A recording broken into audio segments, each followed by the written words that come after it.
पाकिस्तान तहरीक इंसाफ ने इमरान खान साहब की ट्वीट्स पे पाबंदी लगा दी। कैसे पाबंदी लगाई ये हम आपको आज के वीलॉग में बताएंगे। सदर आरिफ अलवी साहब इमरान खान साहब के साथ क्या करना चाहते हैं ये भी इसी वीलॉग के अंदर बताया जाएगा। फैसल वाड़ा साहब माफ़ी मांगेंगे या फिर वो अपने मौक़े पे डटे रहेंगे, ये भी आज के वीलॉग के अंदर पूरी डिटेल के साथ बताया जाएगा। और पाकिस्तान में एक नया स्कैंडल सामने आ गया। एक साहब हैं कराची के, वो यहाँ से बच्चे स्मगल करके अमेरिका ले गए। ये कौन साहब हैं जो बच्चे स्मगल कर रहे हैं और क्या वो गिरफ्तार हुए हैं या नहीं हुए, ये भी हम आपको आज के वीलॉग में बताएंगे। लेकिन वीलॉग की तरफ जाने से पहले आपको चाहिए आप हमारे चैनल को ज़रूर सब्सक्राइब करें और ये जो बेल आइकन है उसको ज़रूर दबाएं ताकि आप तक इंफॉर्मेशन और नोटिफिकेशन आता रहे। और ये वो खिदमत है, ये वो मदद है जो आप हमारी कर सकते हैं। अस्सलाम वालेकुम नाजरीन, मैं हूं फ़ारूक अब्बास, न्यूट्रल बाय जावेद चौधरी में। आज हमारी पहली स्टोरी पीटीआई के हवाले से अपने ही लीडर की ट्वीट्स पे पाबंदी लगने जा रही है। जी, ये पाबंदी क्या है और पीटीआई सोशल मीडिया के साथ क्या होने जा रहा है, पूछते हैं जावेद चौधरी साहब से। पाकिस्तान तहरीक इंसाफ की जो पॉलिटिकल कमेटी है उसने एक फ़ैसला किया है कि इसके बाद जितनी भी ट्वीट्स लगेंगी, वो इमरान खान साहब का ट्विटर अकाउंट हो या वो पार्टी का ट्विटर अकाउंट हो, वो सबसे पहले पार्टी उसको फ़िल्टर करेगी और फ़िल्टर करने के बाद फिर उनको प्लेस किया जाएगा। ये बड़ी ज़्यादती है कि हम लोग यहाँ बैठे होते हैं, अचानक कहीं ना कहीं से कोई ट्वीट आ जाती है और उसके बाद पूरी पार्टी को उसे डिफेंड करना पड़ता है। ये जो डिसीजन है ये पॉलिटिकल कमेटी ने किया है। लेकिन पॉलिटिकल कमेटी के कुछ लोगों से मेरी बात हुई, मैंने उनसे पूछा कि क्या आपने ये डिसीजन किया है, तो किसी को इस डिसीजन का पता नहीं था। यानी बग़ैर लोगों की कॉन्सेंट के ये डिसीजन कर लिया गया और उसके बाद इसकी खबर बना के भी रिलीज़ कर दी गई। लेकिन पॉलिटिकल कमेटी को पता ही नहीं था या मैक्सिमम जो अरकान है उनको पता ही नहीं है। फिर ये भी फैसला हुआ कि इमरान खान साहब को अब जेल जाके बताया जाएगा कि जनाब हमारे लिए बड़े मसाइल बढ़ गए हैं और उसके अंदर बड़ा इजाफा होता चला जा रहा है। तो हमारी आपसे रिक्वेस्ट है कि कोई भी अगर बयानिया आपने देना है आप ज़रूर दें, आप लीडर हैं और हम इनकार नहीं कर रहे हैं और ना ही आपकी किसी बात से आइंदा इनकार करेंगे, लेकिन हमें उसका पता होना चाहिए ताकि हम उससे पहले तैयारी कर लें।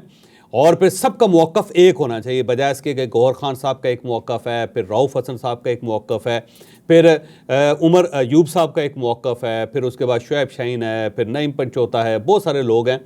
हर शख्स का एक मौक़िफ़ मुख्तलिफ होता है। उसकी वजह यह है कि हम उनको तैयारी नहीं करवा पाते और उससे एक कन्फ्यूजन सा क्रिएट होता है। ऐसा लगता है कि जैसे पार्टी डिवाइडेड है। तो इमरान खान साहब से दरख्वास्त की जाएगी, लेकिन मेरा नहीं ख्याल कि इमरान खान साहब अब इस बात पे एग्री करेंगे, क्योंकि अगर उन्हें एग्री करना होता तो अब तक वो ट्वीट डिलीट हो चुकी होती। तो वो जब ट्वीट डिलीट नहीं कर रहे तो इमरान खान साहब अपने मौक़िफ़ पे डटे हुए हैं। इमरान खान साहब मेरा नहीं ख्याल कि अपने मामले से या अपने मौक़िफ़ से या अपनी राय से पीछे हटने के लिए तैयार है। लेकिन पार्टी जो है उसकी टांगें रह गई। उसकी बुनियादी वजह यह है कि कल जब FIA ने गौहर खान साहब और रऊफ़ हसन साहब को बुलाया और जब उनके सामने सवालनामा रखा गया तो उसे देख के दोनों परेशान हो गए, क्योंकि उन दोनों को अंदाज़ा है कि इसकी सज़ा किस हद तक हो सकती है। और ये म्यूटनी है, क्योंकि म्यूटनी की तरफ बढ़ रहा है कि ये बगावत फैलाई है इमरान खान साहब ने या उनके साथियों ने। और अगर इन लोगों पे म्यूटनी की या बगावत की दफ़ात लग जाती हैं और ये गिरफ़्तार हो जाते हैं तो एक तो नॉन बेलेबल ऑफेंस है, वो उसकी ज़मानत नहीं हो सकेगी। दूसरा स्टेट उसके जो सामने खड़ी होगी और स्टेट की तरफ से ये नैरेटिव होगा और शायद कोर्ट से बहुत ज़्यादा रिलीफ ना दे सके किसी को, उसकी वजह यह है कि उसका वो कानून ज़रा तगड़ा है, सख्त है। तो उन सबको अंदाज़ा है कि अगर ये केस खुल गया और हमें सिर्फ वकला करने पड़ गए तो उनकी फ़ीसें बहुत ज़्यादा होंगी। रऊफ़ हसन साहब जो उनके पास इतने पैसे नहीं हैं कि वो वकील अफोर्ड कर सकें, और ये जो वकील हैं जो बल्ले का निशान नहीं ले सके सुप्रीम कोर्ट ऑफ पाकिस्तान से, वो ज़ाहिर रऊफ़ हसन साहब को क्या प्रोटेक्ट करेंगे। दूसरे रऊफ़ हसन साहब जो है पार्टी में को बहुत ज़्यादा उनकी से नहीं है, लोग उनके साथ नाराज़ हैं और उसकी वजह उनकी एरोगेंस है। उनकी गर्दन के अंदर एक सरिया है और वो आपको सरिया रोज़ नज़र आता है। तो वो जो सरिया है उसने उनको अलूफ़ कर दिया पार्टी में से, लोग उनको पसंद नहीं कर रहे। और फिर वो उन्होंने सेलेक्टिव सा एक मीडिया अपीयरेंस भी क्रिएट कर ली है। वो सिर्फ उन एंकर्स को पसंद करते हैं कि जिनके शोज़ में वो जाते हैं, और जिनके शोज़ में वो खुद नहीं जाते या उनको नहीं बुलाया जाता उनका वो बाइकाट करवाना शुरू कर देते हैं। तो पार्टी के लोग नाराज़ हैं उनसे। तो अब उनको पता है कि जब मेरे ऊपर केस बनेगा तो मुझे वकील नहीं मिलेगा और मुझे फिर खुद वकील करना पड़ेगा और उनके पास इतने पैसे नहीं हैं कि वो वकालत करवा सके। तो उनको अंदाज़ा है कि अगर जेल हो गई 10, 15, 20 साल हो गए, इमरान खान साहब तो हो सकता है बाहर आ जाएं, लेकिन मैं अंदर ही फंसा रहूँगा, तो वो नहीं जाना चाहते जेल। तो उन सबको अंदाज़ा है, गौहर खान साहब क्योंकि खुद वकील है, उनको अंदाज़ा है कि म्यूटनी का अगर केस बन गया तो मेरे साथ क्या होगा। उमर अयूब साहब को भी पता है कि अगर मैं फंस गया तो फिर मेरी जान छूटना इतनी आसान नहीं होगी। फिर इसके साथ साथ उनको अंदाज़ा है कि हमारे जो ट्विटर अकाउंट्स हैं वो भी बैन हो सकते हैं, और अगर हुकूमत पाकिस्तान ने उनके खिलाफ ऑर्डर जारी कर दिया तो फिर उसके बाद ट्विटर को उन अकाउंट्स को बंद करना पड़ेगा। तो पार्टी को अंदाज़ा है कि इमरान खान साहब की जो गलती है उसका कितना बड़ा खमियाजा हमें भुगतना पड़ेगा। लेकिन खान साहब जो हैं, मेरा ख्याल है वो इस मौक़िफ़ से पीछे हटने के लिए तैयार नहीं है, वो हर किस्म की कुर्बानी देने के लिए तैयार हैं। उनका ख्याल ये है कि मैं अगर जेल में हूँ तो ये बाहर जो लोग अय्याशी कर रहे हैं, इनकी अय्याशी क्यों चले मेरी बुनियाद पे। तो ठीक है, ये सब लोग भी आएँ जेल के अंदर, और जितने ट्विटर अकाउंट्स हैं या पार्टी के जो नैरेटिव वाले पेजेस हैं वो अगर बंद भी हो जाते हैं तो मुझे क्या फ़र्क पड़ता है। तो खान साहब सबको अपने साथ शामिल करना चाहते हैं अपनी कश्ती में, और ये लोग इस कश्ती से भागना चाहते हैं। तो ये एक दरमियान का रास्ता पार्टी निकाल रही है कि इस किस्म की तरदीद जारी करके, इस किस्म का बयानिया जारी करके अपनी जान बचाई जाए। इसमें एक सवाल है मेरा, अगर इमरान खान साहब उस पॉलिसी को नहीं मानते, ये पॉलिसी बनाते हैं इमरान खान साहब, तो को मैसेज जाता है कि ये पॉलिसी आपने ये नहीं करना, ये चीज़ डिलीट होगी या रखी जाएगी, तो उसका क्या फ़ायदा होगा जब लीडर ही उनका एक चीज़ को एक्सेप्ट नहीं कर रहा? क्या वो इम्प्लीमेंट होगी पॉलिसी? नहीं, फिर इम्प्लीमेंट नहीं होगी, क्योंकि पार्टी सिर्फ इमरान खान ही है, और जो इमरान खान साहब का बयानिया है वही कैरी किया जाएगा। और इसमें अगर किसी शख्स को इख्तलाफ है उस बयानिए से तो वो साइड पे हो जाएगा, जैसे शेर अफसर मरवत साहब को साइड पे कर दिया गया।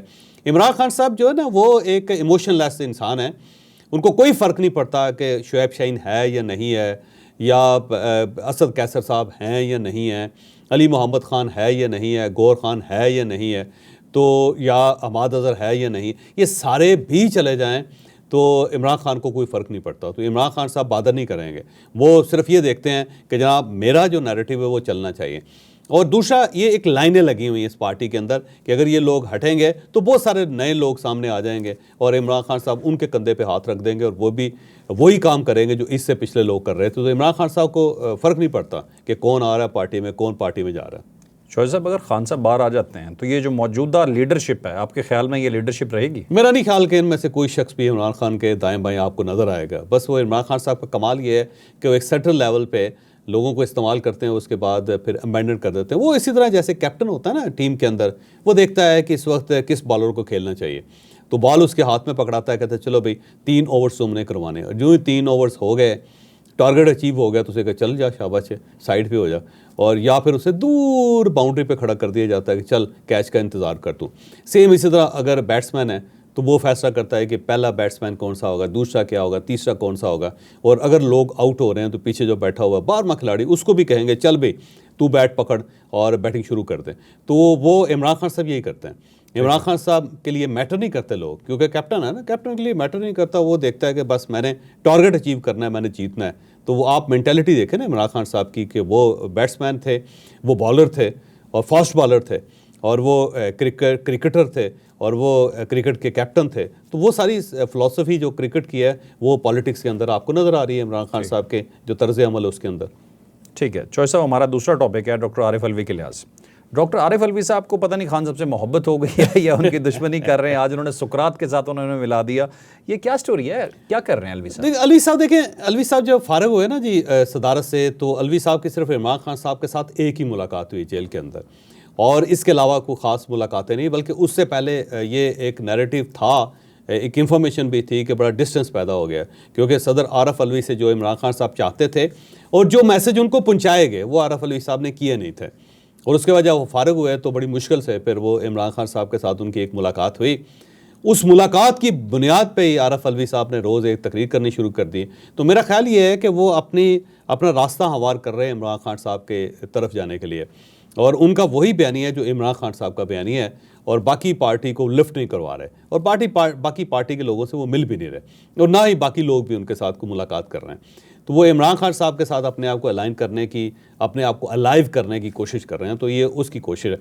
अब ये जो नैरेटिव उन्होंने दिया कि जी सुकरात जो था उसको भी ऑफ़र दी गई थी आप शहर छोड़ दें या जहर का प्याला पी लें, तो उसे शहर छोड़ने से इनकार कर दिया, उसने जहर का प्याला पी लिया। अब देखें इमरान खान साहब फ़िलासफ़र नहीं है, इमरान खान साहब एक पॉलिटिशियन है। एक जो फ़िलासफ़र होता है ना जी, वो तो हर किस्म का रिस्क ले सकता है। वो कहता है ठीक है मेरा नाम जिंदा रहना चाहिए दुनिया में, तो जहर का एक प्याला की 3 पी लेता है वो बंदा, मायूस होता है। दूसरा, सुकरात क्योंकि बहुत बुजुर्ग आदमी था, बूढ़ा हो चुका था और ज़िंदगी के अंदर कोई ख़ास रौनक भी नहीं थे। बीवी के साथ उनकी रोज़ लड़ाई थी और रोज़ बीवी उनके साथ वो सलूक करती थी कि जो आप अंदाज़ा नहीं कर सकते। अच्छा। और घर के अंदर रहते नहीं थे, अपने शागिर्दों के साथ कभी इधर फिरता रहता था, कभी उधर फिरता रहता। बड़ी मुश्किल ज़िंदगी थी उनकी।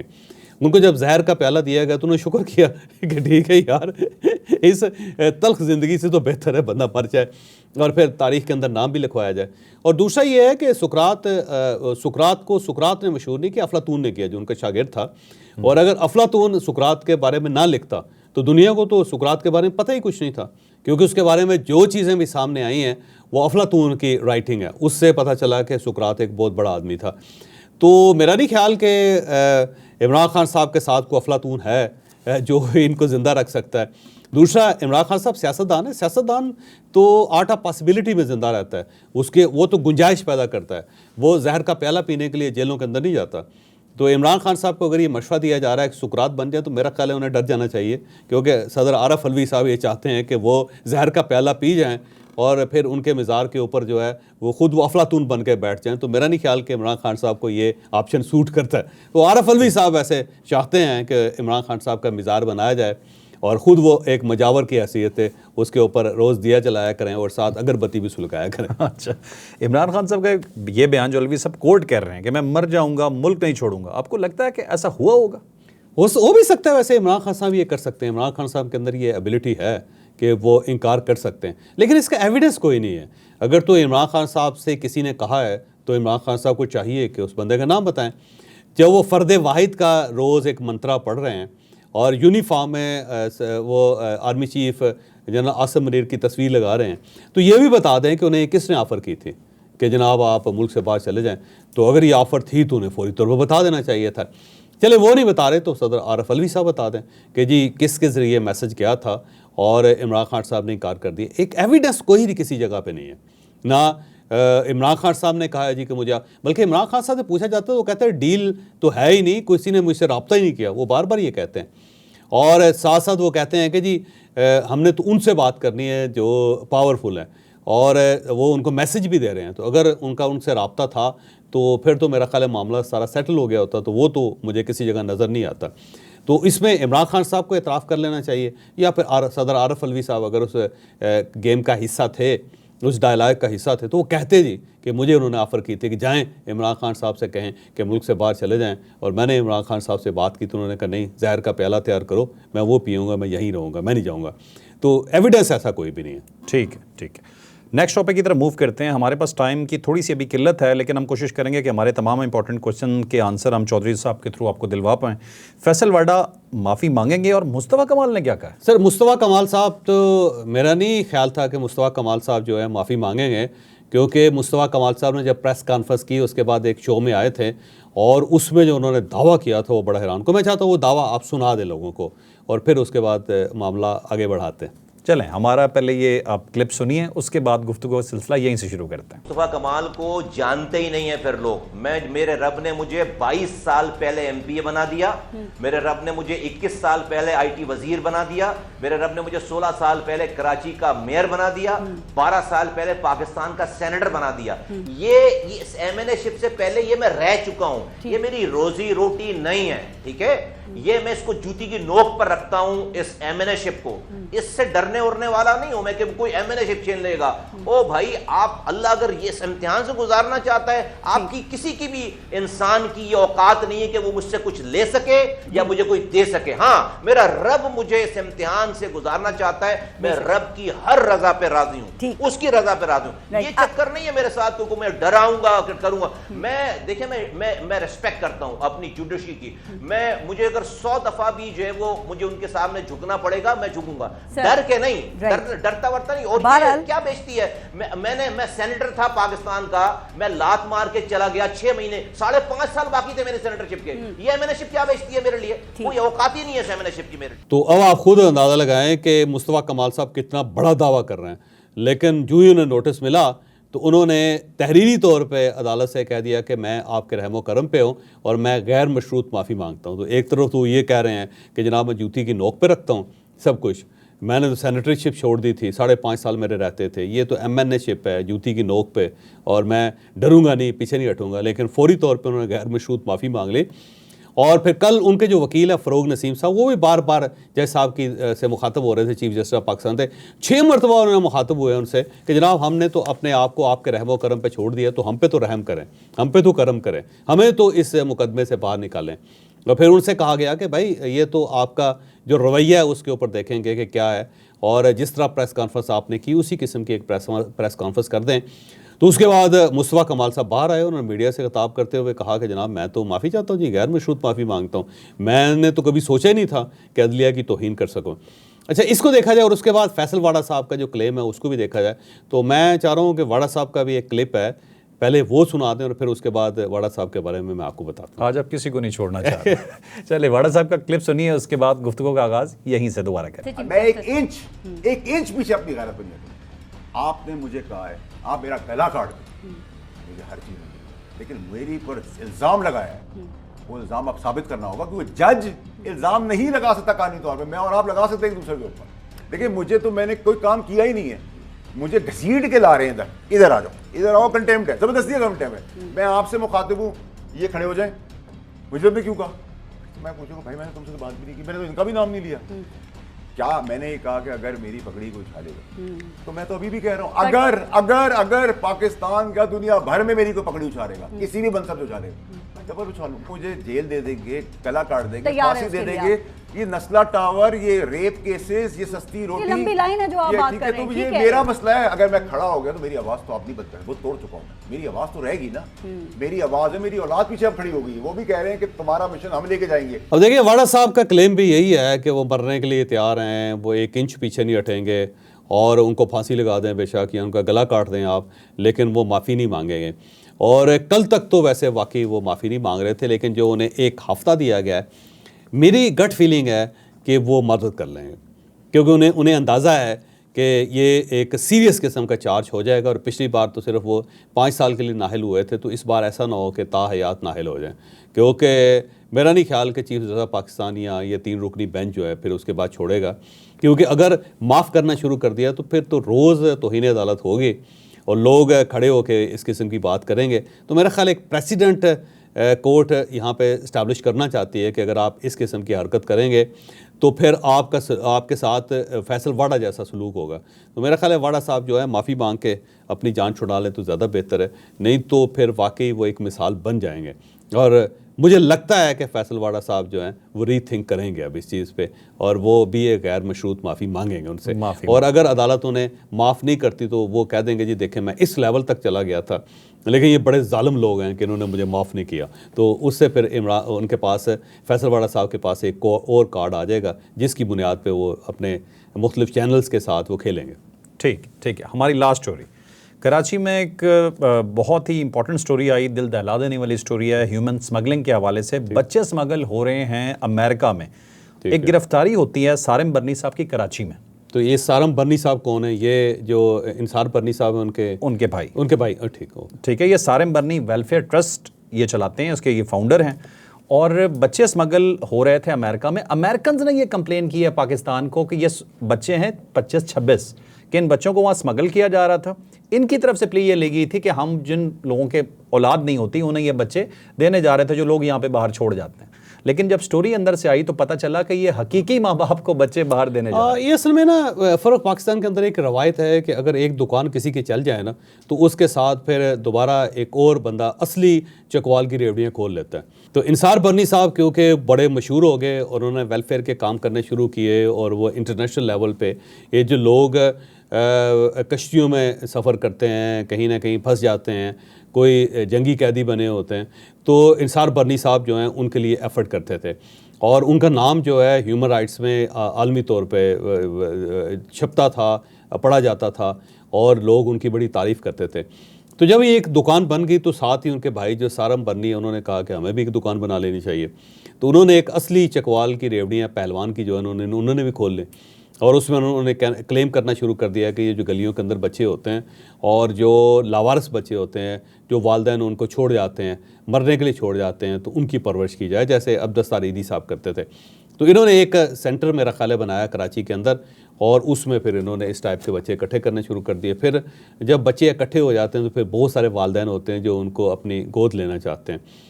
तो इस सिलसिले में इन्होंने देखा कि आलमी सतह पे बहुत सारे ऐसे वालिदैन हैं कि जो थर्ड वर्ल्ड कंट्रीज से बच्चे हासिल करते हैं, जैसे इंडिया से बहुत हासिल किए जाते हैं, बांग्लादेश से बहुत हासिल किए जाते हैं, अफ्रीका के वो मुल्क जो जंग ज़दा हैं वहाँ से बच्चे गोद लिए जाते हैं, पाकिस्तान से भी गोद लिए जाते हैं, कुछ सेंट्रल एशियन कंट्रीज़ हैं, लैटिन अमेरिका के मुल्क हैं, तो वहाँ से गोद लिए जाते हैं बच्चे। और ये फर्स्ट वर्ल्ड जो है वो ये करती हुई समझती है कि जो थर्ड वर्ल्ड के बच्चे हैं उनको भी ज़िंदगी का मौका देना चाहिए ताकि वो पढ़ सकें, आगे बढ़ सकें ज़िंदगी में। तो सारम बर्नी साहब के बारे में ये रिपोर्ट आ रही है कि अमेरिका के अंदर जो वालिदैन बच्चों को गोद लेना चाहते थे उनके प्रोफाइल्स बनते थे, फिर यहाँ से बच्चे जो थे वो वहाँ पे जाते थे, फिर उनको गोद दिया जाता था। फिर किसी ने कंप्लेन कर दे कि सारम बर्नी साहब जो हैं इसकी आड़ में कुछ और धंधा कर रहे हैं। और जब इस कंप्लेन के ऊपर तहकीकात हुई तो पता चला कि बहुत सारे ऐसे वालिदैन अमेरिका के अंदर मौजूद हैं कि जो पाकिस्तान नहीं आ सकते अपने बच्चों के पास क्योंकि उनके पास डॉक्यूमेंट्स नहीं है, और अपनी फैमिली को वहाँ नहीं बुला सकते क्योंकि बच्चों के पास भी कोई डॉक्यूमेंट्स नहीं है। इस साइड पे अगर डॉक्यूमेंट होगा तो बच्चों को बुलाया जा सकेगा। तो उन्होंने सारम बर्नी साहब के साथ रब्ता किया और सारम बर्नी साहब ने उन बच्चों को लावारिस करार दे के वो अमेरिका ले गए और वहाँ पे जो रियल उनके फादर्स हैं या रियल वालिदैन हैं उनके हवाले कर दिए बच्चे। तो इस तरह बच्चे जो है ना रीयूनियन हो गए अपनी फैमिली के साथ। तो वो फिर स्कैंडल सामने आ गया और जब वो बाहर गए हुए थे, शायद अमेरिका गए हुए थे, और इस दौरान फिर FIA को अमेरिकन एम्बेसी ने और अमेरिकन गवर्नमेंट ने इन्फॉर्म कर दिया। तो जब वो एयरपोर्ट पे आए वापसी के लिए तो उनको गिरफ़्तार कर लिया गया। अब ये वो स्टोरी है जो मुख्तलिफ़ चैनल्स के ऊपर मुख्तलिफ़ जगहों के ऊपर पेश की जा रही है। अब मैं चाहूँगा कि सारम बर्नी साहब जो हैं वो अपना मौक़िफ़ भी दें, उनका हक़ है कि हो सकता है उनका मौक़िफ़ टोटली मुख्तलिफ हो और उनको बदनाम करने के लिए ये स्टोरी इस टाइप की दी जा रही हो। तो सारम बर्नी साहब से हम रब्ता करते हैं, रब्ता करके उनका जो व्यू है वो भी हम देते हैं। लेकिन सरेदस्त जो हमारे पास स्टोरी आई है वो है बड़ी होलनाक। पाकिस्तान पहले ही बहुत बदनाम है और अब अगर इस टाइप के स्कैंडल्स भी आने शुरू हो गए तो जो रहा साहब भरम है पाकिस्तान का वो भी ख़त्म हो जाएगा। ठीक नाजरीन, आपने आज का व्लॉग सुना। लाइक शेयर सब्सक्राइब करना ना भूलिएगा। इजाज़त दीजिए, अल्लाह हाफ़िज़।